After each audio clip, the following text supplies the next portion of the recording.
The main question of today's video is how you can improve your street photography with minimum effort.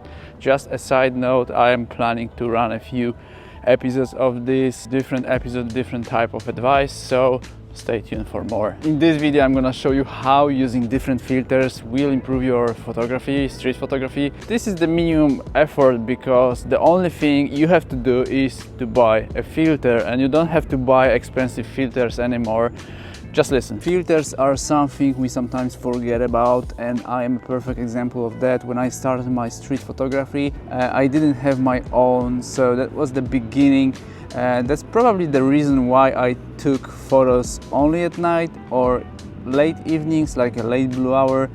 But now things look completely different. Imagine having different filters for different types of things, and that's a good moment to introduce you to my today's pack of 5 filters. This is the Freewell M2 magnetic filters in a size of 82, and that's currently the max from Freewell. And obviously you don't have to use this specific brand. I'm using Freewell as an example for today's video. This is just one of many brands on the market. So what I've got in this package is like no more pouches or random bags.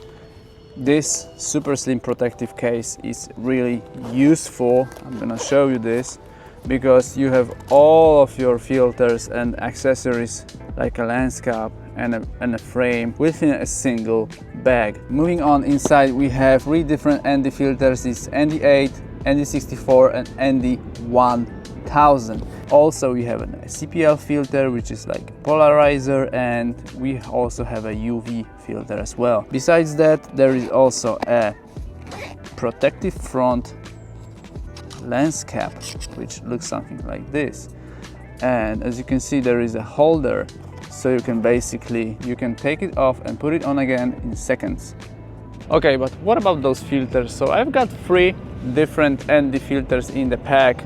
3 different values, ND8, 64 and 1000, and the basic and pretty much the ideal explanation of that would be you want to use those filters basically just to limit the light coming through your lens to your camera sensor. It's really helpful when you want to take long exposures photography during the day with ND1000 even in harsh light. That's so cool. Imagine a CPL filter is something different. It's gonna limit the highlights on the glass or windows and basically glassy surfaces. So this is how it looks like. It's slightly shaded with a dark coating. How you can use it is basically when you are doing photography through the windows or car spotting or automotive photography, then this is a perfect example of how you can use this filter to limit the highlights on the glass on the front shield. It's a really helpful filter because you can adjust it, so you don't have to completely remove the highlight. You can make them visible partially or fully visible. It depends on the final effect you want to achieve. There is also a UV filter, which is, in my opinion, only just a protective piece of glass that's gonna help maintain your front lens glass in a perfect condition while shooting in a, let's say, dusty environment. Whenever you are shooting, you can use the UV filter just to protect your front glass of your lens. And as I mentioned, we also have this frame where you can attach your filters on, and we have this protective front lens cap, which is very useful when you want to travel with your gear and basically moving around when the gear is not turned on and you are not doing the photography. So this is a cool protection. The one filter I'm missing from the pack is the black mist filter. I would easily replace it with the UV, the current one from the pack. What it does, it basically softens your highlights, make it look dreamy, cinematic like. That's a really nice effect, especially when shooting during night or evenings. So that's a must have. So if you want to buy an additional filter, don't buy the UV for now, at least buy the black mist. You will be very happy with the results. The whole combo is magnetic, so I can put them on and take them off in seconds. So the frame stays on the lens itself, and you just swapping those filters. You can also stack them, so that's a great thing if you want to use an ND, for example, and have an additional protection. Like, let's say you are low on the ground waiting for a car to pass by, but you are afraid of the dirt, of everything that is on the ground, small stones, you know, sand. Then you put the UV on at the top and you have a great combo. The build quality is amazing, so you don't have to be worried about anything like dust, water or oil. These days you don't have to be worried about the cover, about the front of the filter. You have to be just worried about how creative shots you can get with those filters. Okay, but what about your street photography? My point is, this is the minimum effort. Buy and enjoy. What you will get is more fun, better quality, more creative options, and a general appreciation that you take care of your gear, and it's gonna be easier for you to sell it in the future. Okay guys, I think this is it. Now it's time to do some street photography in a classic POV mode, and I'm gonna show you some live examples from the street using different filters. I hope I will be able to use all of them to show you the kind of like a before and after, and I hope this will somehow give you this kind of like a confidence to buy those filters, to buy filters in general, and improve your street photography. So that was the point of the video. Now enjoy the POV and let's do it, let's go. Okay guys, welcome back to the next POV, and today I'm shooting with the Sony A7IV with the Sigma 24 to 70 second edition, and as you can see, the frame, the ring, the empty one is already put on the filter, so on the lens, and I'm gonna be able to quickly just swap those filters in and out and off. So I'm gonna be taking mostly static shots with the moving background, probably just to show you guys the NDs, and other than that I will try to find a good car, a nice looking car, just to show you how the reflections work on the CPL. And I think I'm not gonna be using the UV for today, as this is just for the protection, so you can test it by yourself later on. So yeah, let's do it. Okay guys, as you can see, I found this little baby again. So this time we're gonna start with the car photography. So autofocus continues as always for my street photography. ISO, I think we can go as low as 200 and then 1/100 of a second, so that should be good enough. We're gonna take the 50 or the 35. So as you can see on the screen, there is a lot of reflections going on, like here on the left side. So in this case we want to avoid that, so let me take one shot with these settings, and now I'm gonna put the CPL filter on. So as you can see, 1 second it's on. Now it's a little bit darker, so you can bump the ISO like 100 or so, and then you can just try to find the angle that's gonna limit the highlights. So in this case, that would be the shot. I will see if I can do something more, and I think this is the perfect angle. So there is a still visible reflection, but it's only because it's massive, so that's the reason. But if we change the angle to something like this, and we're gonna, yeah, exactly, something like this. So imagine having it without the filter.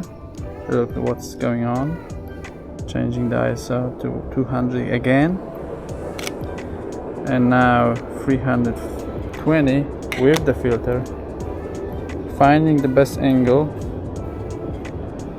and it's way better, right? It's way better.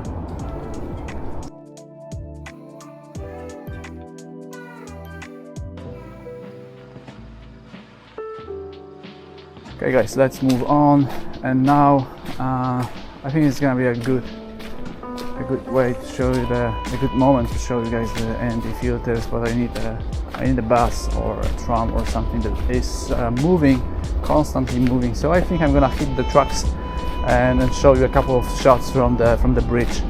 So yeah, let's do it. Okay guys, I'm in the location, one of my favorite. We have tram tracks both ways. We have a ND8 as a starting point. So I'm gonna take it off. I'm gonna show you the first shot without the filter, and then you can imagine as will be putting the next and the next and the next ND on, so you will see the differences. Okay, I can see that one tram is coming.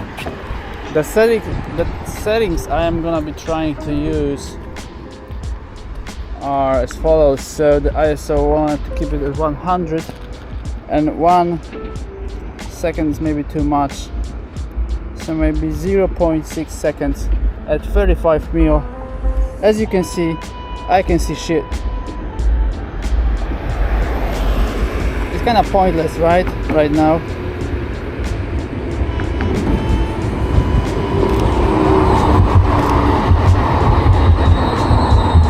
This is what I have while shooting at 0.6 seconds at 100 ISO. What's that? I'm maintaining the same settings for this shot. Hopefully this will lower the this will lower the exposure a little bit. Wow, somehow usable, right? Somehow usable. So I'm gonna be waiting for another tram from this direction. Another tram and the 8 is on. So same settings, just to compare.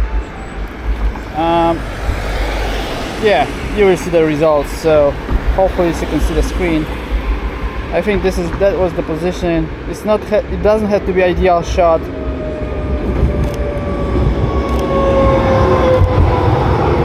Okay, I think I have it.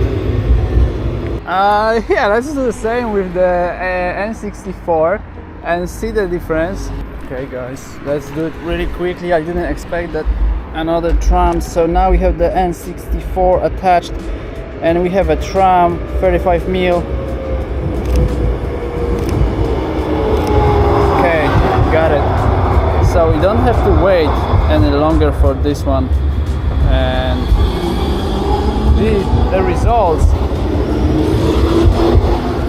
the results of this one are pretty good, I would say. Pretty good at N64. So that's the one we are using right now. That's pretty good. So I think the last one is still on the plate. So the tram is in a couple of minutes. So I'm gonna switch to ND1000. It's the opposite of shooting without the ND filter. So as you can see, again, I see shit. Okay guys, finally 5 minutes waiting or even more.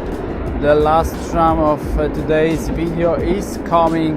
ND1000 is attached, and as you can see already on the screen, it is way better. I don't see any highlights. The sky isn't burned out, so that's something we were aiming for. So ND1000, I had to switch the shutter speed to, let's make it 35, from 0.6 seconds to 2 seconds.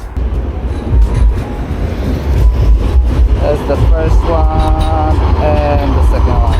So I think I only will have one. Yeah, this is pretty cool. Comparing to all the shots before this one, this is a pretty good result.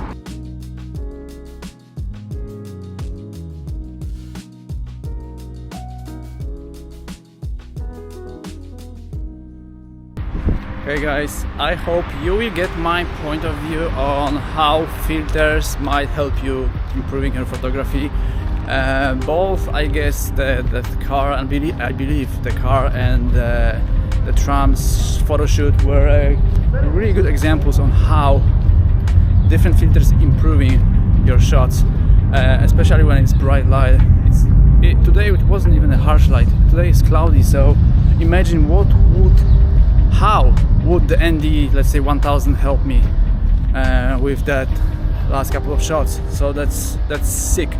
So using filters will definitely improve your shots in a minimum effort, so you just need some budget, and that's pretty much it. But you can also buy some that are cheaper and see if they perform well or not. Maybe you will find a brand that is capable of doing what this one or any other at this level does. So this is it. I hope you like it, and I see you in the next one.